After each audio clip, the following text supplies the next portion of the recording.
नमस्कार, हूँ आदर्श चो। Welcome to Adarsh education society. Standard 8 subject Hindi, chapter number 3 मत बांटो इंसान को। अब हम उसके बाद तीसरे नंबर की जो लाइनें हैं उस कविता का भावार्थ देखेंगे। मिला न सूरज का संदेशा, हर घाटी मैदान को, धरती बाटी सागर बाटा, मत बांटो इंसान को। यहाँ पर कवि कहना चाहते हैं कि अभी सूर्य का संदेश है वह प्रत्येक घाटी और मैदान तक नहीं मिल पाया है। अर्थात हमने मानव में समानता का अधिकार हो और पूरे हर जगह समानता हो, ऐसा विचार अभी हमने जो किया है वह पूरी दुनिया में अभी नहीं फैल पाया। अर्थात बहुत सारे ऐसे हिस्से हैं जहाँ पर यह बात नहीं पहुँच पाई है कि हमें हर किसी के साथ समानता का व्यवहार करना है। इसीलिए कवि कहते हैं कि अभी हर घाटी और मैदान तक सूर्य का संदेशा नहीं पहुँच पाया है। इसका मतलब है कि हमने मानव के अंदर समानता हो, यह बात अभी बहुत सारी ऐसी जगह है जहाँ पर वह नहीं पहुँच पाई है। इसीलिए कवि कहते हैं कि आपने धरती को बांट दिया है, अर्थात धरती का आपने बंटवारा कर लिया है अलग अलग देश बनाकर। आपने सागर का बंटवारा कर लिया है, अलग अलग सागर के हिस्सों पर आपने अधिकार कर लिया है। अब कम से कम इंसान का तो बंटवारा मत करो। तो चलो बच्चों, अब हम कविता को आगे बढ़ाते हैं और अब आगे की कविता की लाइनें कौन सी है? चौथी नंबर की लाइनें और 5वें नंबर को हम दोनों कंबाइन करते हैं। तो अभी से शुरू हुई से लेकर अभी से लेकर इंसान को। अब भी हरी भरी धरती है, ऊपर नील वितान है, प्यार ना हो तो जग सूना, जलता रेगिस्तान है। अभी प्यार का जल देना है, प्यासी चट्टान को, धरती बाटी सागर बाटा, मत बांटो इंसान को। तो अब हम इन कविताओं की लाइनों का भावार्थ देखेंगे और शब्दार्थ मैंने यहाँ पर लिखा है। वितान यानी विस्तार, अवकाश, रेगिस्तान यानी मरुस्थल, मरुप्रदेश, जग यानी संसार, चट्टान यानी बड़ा शिलाखंड, बड़ा सा पत्थर, पहरा यानी सुरक्षा। ओके, तो अब हम आगे बढ़ते हैं। यहाँ पर कि धरती अब भी क्या कहा है कवि ने कि धरती जो है अब भी पहले की तरह ही हरी भरी है। अर्थात चारों तरफ धरती पर तो पहले की तरह हरियाली ही छाई हुई है और ऊपर यानी ऊपर आकाश नीले रंग का है, वह आज भी पहले जैसा ही है। पहले धरती हरी भरी थी तो आज भी धरती पहले जैसे ही हरी भरी है। पहले ऊपर नीला आकाश था तो आज भी नीले आकाश का विस्तार पहले जैसा ही है। लेकिन हमारे दुनिया के अंदर प्यार यानी प्रेम भावना है वह नहीं रही है। लोगों में पहले जैसा प्रेम भाव एक दूसरे के प्रति नहीं रहा है, जिसके कारण प्यार ना होने के कारण जो ये धरती है, ये जो संसार है, वह जलते हुए रेगिस्तान की तरह लग रहा है। अर्थात बहुत सारे लोगों के अंदर आज भी निराशा है, उनके अंदर बहुत ज़्यादा क्या बोलते हैं, हर चीज़ उन्हें नहीं मिल रही है, जिसके कारण बेचारे मर के जी रहे हैं। उससे क्या होता है कि उनके अंदर की जो है इच्छाएं हैं वो पूरी तरह से समाप्त हो गई है और वो उनका जो मन है वो मरुस्थल यानी रण प्रदेश की तरह सूख गया है। अब ऐसे लोगों को कवि क्या कहते हैं? ऐसे लोगों के अंदर हमें क्या करना है? हमें ऐसे जो प्यार से पूरी तरह से प्यार ना मिलने के कारण अपनी ज़िंदगी आभाव में जीते जीते चट्टान की भांति, पत्थर की भांति बन गए हैं, ऐसे लोगों को हमें प्यार का जल देना है ताकि उनके अंदर पहले जैसी हरियाली, शीतलता फैल जाए और वह पहले की तरह खिल जाए। हमें उनकी प्यास बुझानी है। तो यहाँ पर कवि क्या कहते हैं कि मैं फिर से रिपीट कर रही हूँ कि धरती कैसी थी, हरी भरी थी, तो आज भी धरती हरी भरी है। पहले आकाश नीले रंग का वो चारों तरफ उसका फैलाव था, तो आज भी आकाश तो वैसा ही फैला हुआ है। परंतु आज हमारे समाज में बदलाव आ गया है कि लोगों के बीच में प्रेम भाव नहीं रहा है, एक दूसरे के प्रति जो प्रेम था वह समाप्त हो गया है, जिसके कारण क्या हुआ है, संसार में प्यार है वो समाप्त हो जाने के कारण संसार है वो जलते हुए रेगिस्तान अर्थात मरुस्थल की तरह बन गया है। क्योंकि मरुस्थल में चारों तरफ गर्मी गर्मी होती है, वहाँ पर पानी कहीं नहीं दिखाई देता है, तो यहाँ पर प्रेम रूपी जल समाप्त हो जाने के कारण हमारा संसार है वह मरुस्थल बन चुका है। अब ऐसे मरुस्थल में जब लोग रहेंगे तो स्वाभाविक है तो वह प्यासे ही रहेंगे। तो कवि यहाँ पर कहते हैं कि अभी हमें ऐसे प्यासे लोग हैं उन्हें प्यार का जल देना है, ताकि क्या हो, ऐसी प्यासी चट्टान है, मनुष्य को यहाँ पर प्यासी चट्टान की उपमा दी गई है कि आभाओं की जिंदगी जीते जीते वो पूरी तरह से मरुस्थल बन गए हैं, उनका मन है उसमें कोई भी फूल नहीं खिल रहे हैं। तो आज कवि कहते हैं ऐसे लोगों को हमें जब प्यार का जल देना है और जब हम उन्हें प्यार का जल देंगे तो ऐसे लोगों की हमें क्या करना है, प्यास बुझाना है। इसीलिए कवि कहते हैं कि तुमने देश के रूप में अलग अलग देश बनाकर धरती का बंटवारा कर लिया है, तुमने सागर का अर्थात तुमने क्या किया है, समान सागर को भी अलग अलग हिस्सों में तुमने बांट लिया है, अर्थात तुम्हारी हद जहाँ होती है वहाँ तक तुमने उस पर अधिकार कर लिया है। अब कम से कम इंसानों को बांटने का काम तो मत करो।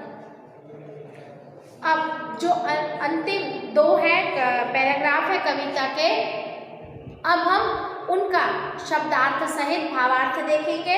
कहाँ से लेकर कहाँ तक, तो साथ उठे से लेकर मत बांटो इंसान को अंतिम लाइनों तक इसका हम भावार्थ देखेंगे।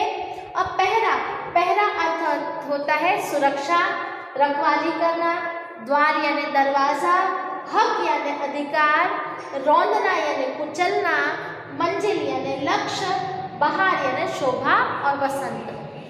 अब साथ उठे तो सब तो पहरा हो, सूरज का हर द्वार पर, हर उदास आंगन का हक है, हक यानी अधिकार, खिलती हुई बहार पर, बहार यानी शोभा, चमन, वसंत, रौंद ना पाएगा, रौंद यानी कुचलना, कोई भी कुचल नहीं पाएगा, मौसम यानी ऋतु की मुस्कान यानी हंसी को, धरती बाटी सागर बाटा, मत बांटो इंसान को। अब यहाँ पर कवि क्या कहना चाहते हैं, समानता के सूरज का प्रकाश तभी सबको मिल सकता है। जैसे हमने बोला ना चारों तरफ समानता फैलानी है, तो समानता के सूर्य का प्रकाश तभी सबको मिल पाएगा जब सब लोग एक साथ जागरूक हो जाए या जाग जाए और अपने दरवाजे को खोल दे। सब एक साथ जाग जाए और हर एक व्यक्ति एक दूसरे में समानता देखे और इस तरह से हम जागरूक हो जाएं और अपने मन के दरवाजे को खोल दें, तब सबके घरों के आंगन में तभी प्रकाश है, किसका, समानता का प्रकाश है, वो फैल पाएगा, अर्थात समानता की भावना चारों तरफ फैल पाएगी।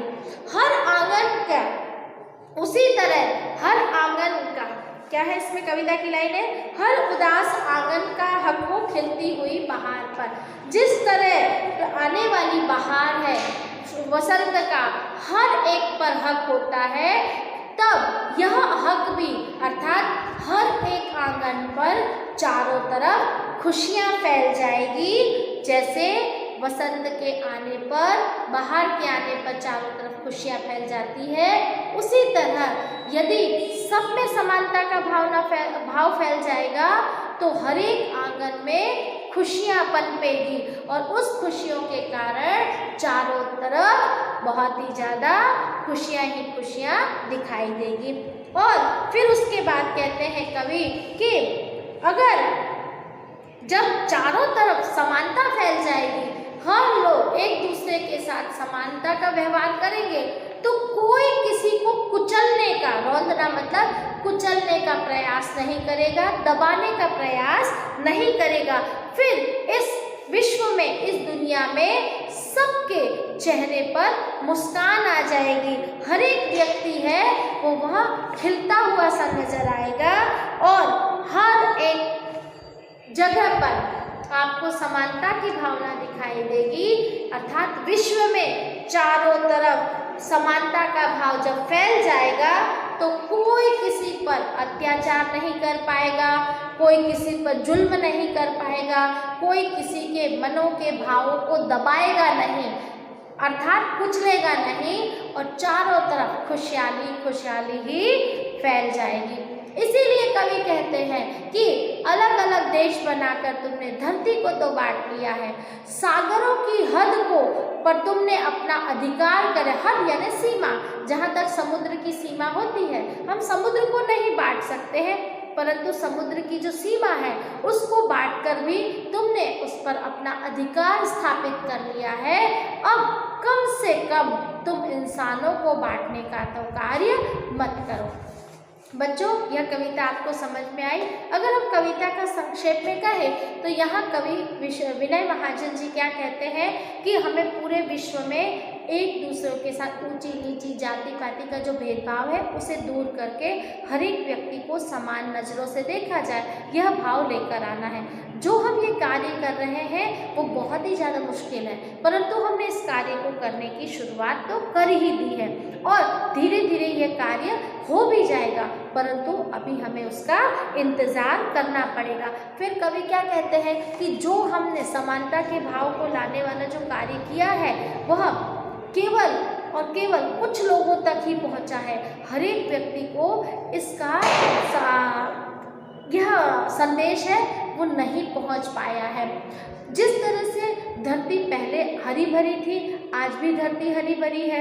पहले आकाश नीला रंग का चारों तरफ फैला हुआ था, आज भी फैला हुआ है, परंतु इंसान और इंसान के बीच में जो प्रेम है वो पूरी तरह से, मानवता है वो समाप्त हो चुकी है। और जिसके कारण इंसान है वो कैसा, उसका जो दिल है, उसका जो मन है वो किसका, मरुस्थल यानी रण प्रदेश की तरह बन गया है, जिस पर किसी भी प्रकार के फूल को नहीं खिलाया जा सकता है। तो ऐसे मन है, ऐसे लोगों के मन को हमें प्यार का जल देकर हमें उन्हें वापस हरा भरा करना है, उनकी प्यास को बुझाना है। क्यों? क्योंकि अभाव की जिंदगी जीते जीते वह पूरी तरह से निराश हो गए हैं। ऐसे लोगों को हमें आशा रूपी जल देना है ताकि उनकी हम प्यास बुझा पाए।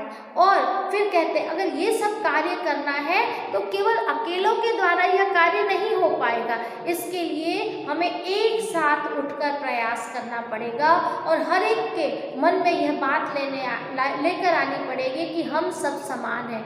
ऐसा कर कर आप अपने दिल के दरवाजे को खोल दोगे तो खुशियां हैं वो हर किसी के आंगन में खेलेगी।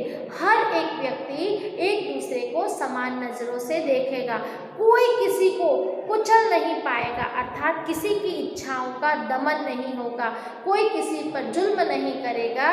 यह कवि कहना चाहते हैं कि अब आपने धरती को देश के रूप में बांट लिया है, आपने पानी को, सागर को सीमाओं के रूप में बांट लिया है, उस पर अपना अधिकार कर लिया है, परंतु अब इंसानों पर अपना, अर्थात इंसानों को बांटने का काम तो मत ही करो। तो बच्चों, यह कविता आपको कैसी लगी? सचमुच आज हमें इसी बात की ज़रूरत है कि हमें मिलजुल कर कार्य करना चाहिए। विश्व बंधुत्व की भावना हमारे अंदर होनी चाहिए। Okay, thank you for joining us.